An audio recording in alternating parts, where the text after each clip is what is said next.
The Book of Boba Fett finally gives Star Wars fans an exploration of a fan favorite character, but is this the Boba Fett that fans actually wanted? Stick around and I'll share my thoughts. I'm Peter Franson from christiangeekcentral.com and Spirit Blade Productions with an uncut review of The Book of Boba Fett. The synopsis on IMDb reads, the legendary bounty hunter Boba Fett navigates the underworld of the galaxy with mercenary Fennec Shand, if that's how you say it, when they return to the sands of Tatooine to stake their claim on the territory formerly ruled by the deceased crime lord Jabba the Hutt. Alright, so what is this animal? Well, that premise sounds freaking cool to me. Now, I'm not especially a Star Wars fan. That doesn't mean I dislike Star Wars. It just means that, what I like about it, I mean, there's so many different sci-fi worlds now. I respect Star Wars for what it did for film and so from a historic sense, a meta sense, I'm like, man, Star Wars gave us so much. I'm so glad that Star Wars existed and kicked off all the different things that took inspiration from it, But as it stands today, do I prefer Star Wars over a number of other sci-fi universes? No, I don't, really. I do like the world, and The Mandalorian grew on me after a few episodes, and so I was definitely interested in checking this out. Boba Fett is largely a blank slate going just off the movies, and which is what I'm going off of. There's probably some other things that have been, added to the rebooted canon of the Star Wars universe that maybe would explain more or say more about Boba Fett. I haven't checked out any of those. I've watched The Mandalorian, and I've seen the movies. If he's featured anywhere else in some animated thing that's canon, I haven't seen it. So I'm just going off the movies and what I saw of him in The Mandalorian. So to me, he's, in those appearances, a seemingly cold-hearted killer for hire who lost his father at a young age. And with fans being so into him for decades, I mean, it's select fans. I think there's, it's a subcategory of Star Wars fans that have really latched onto Boba Fett for some reason. So to have this series focusing on him, it's a big deal to open him up as a character. But even as a non-fan, I expected him to be much more cold and capable, especially after how skilled the Mandalorian was and how his whole arc was about, in that series, going from being a cold-hearted bounty hunter to actually caring about someone. I thought Boba Fett would be the more skilled and more cold-hearted for sure, and this would be at least a somewhat dark exploration of the criminal underworld in Star Wars. But nope, that's not really what I feel like we're getting here. Turns out Boba Fett is a patient and relatively kind dude who can make alliances with enemies and avoids killing or torture and wants to be a less lethal kind of crime lord in general for some reason. I'm curious if this interpretation of Boba Fett is trying to keep things family friendly. They did, a bad guy becomes good arc in The Mandalorian. I mean, he doesn't really become good, but I mean, you start to see more of the softer side of you see that there is a soft side to The Mandalorian. I mean, you see that pretty early on, so that's not a spoiler, but they just kind of inch him a little further on in that direction as the show goes on. So I can see them not wanting to repeat that kind of arc here.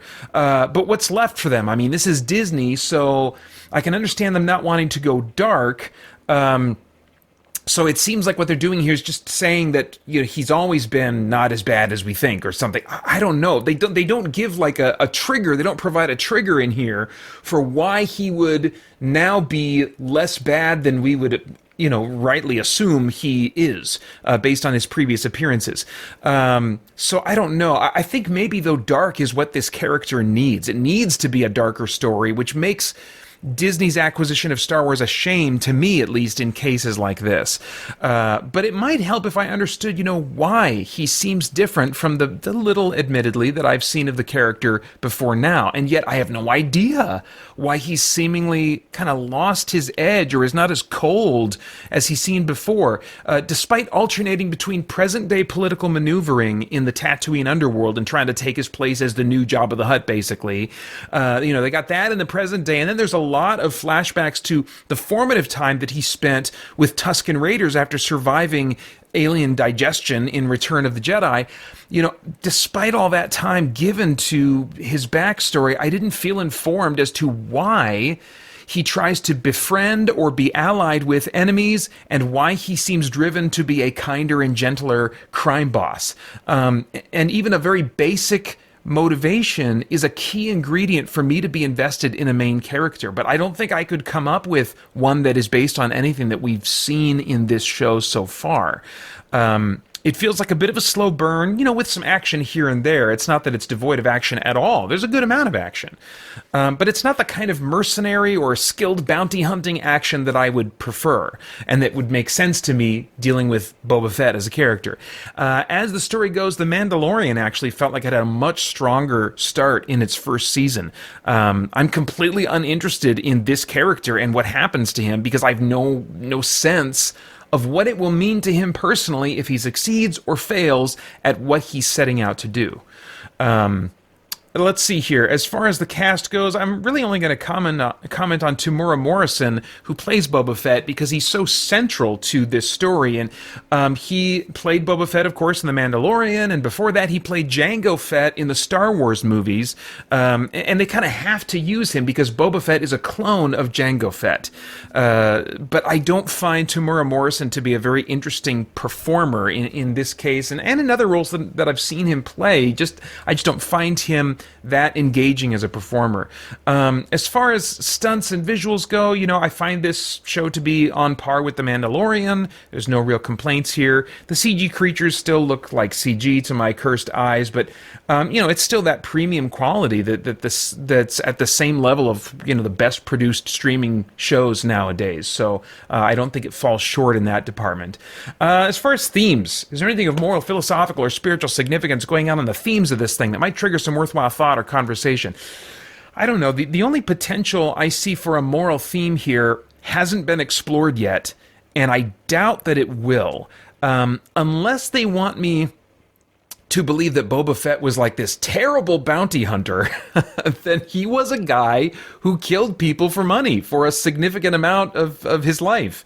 I could be mistaken if it was Darth Vader or somebody else. I don't think I'm mistaken, but you guys can let me know if I am. I believe it was Darth Vader who felt the need to emphasize to Boba Fett no disintegrations when sending him out, among other bounty hunters.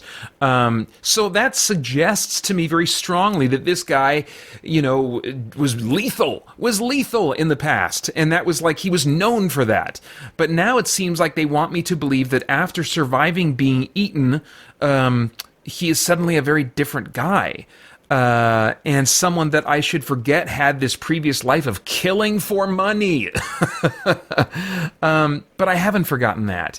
Is there a redemption arc coming? It seems like they would want me to believe that one actually isn't necessary, because they're just not representing that darker side of his life and his history at all here.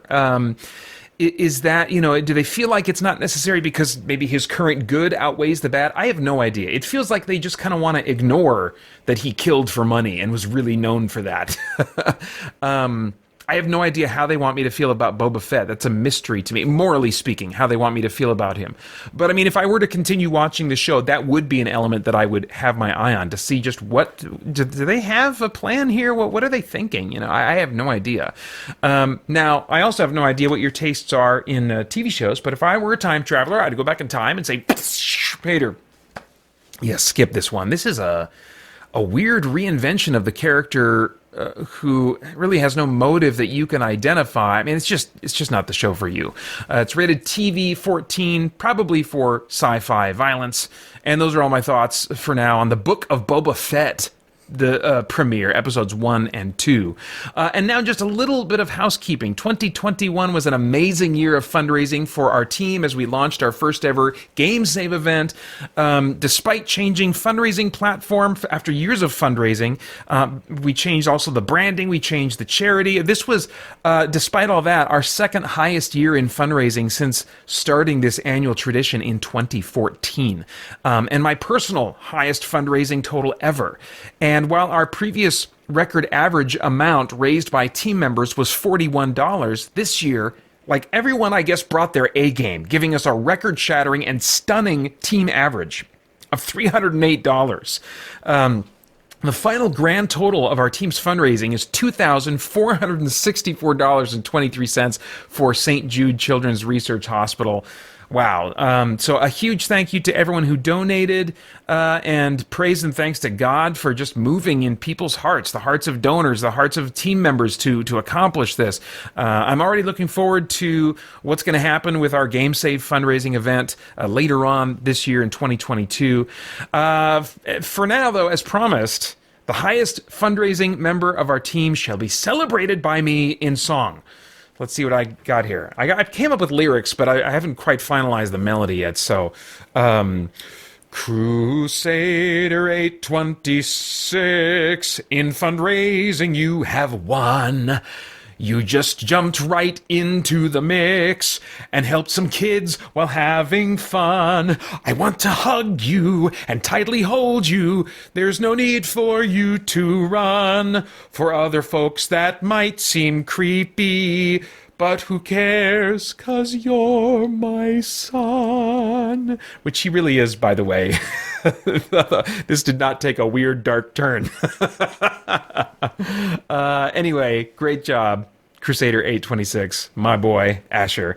I would love to get your thoughts, guys, and your reactions to the Boba Fett, the Book of Boba Fett premiere in the comments below. While you're sticking around, please like, share, subscribe, and click that bell to stay connected. I want to thank the Spirit Blade Insiders for making this review possible. You can get info about the benefits of joining over at patreon.com/Spirit Blade Productions. Then I hope you'll check out our podcast and stay connected to all CGC content over at christiangeekcentral.com as we continue to geek out and seek the truth. For more chat about geek entertainment, answers to your questions, and news from the wider world of Christian geekery, get the Christian Geek Central podcast today on iTunes and other podcast services.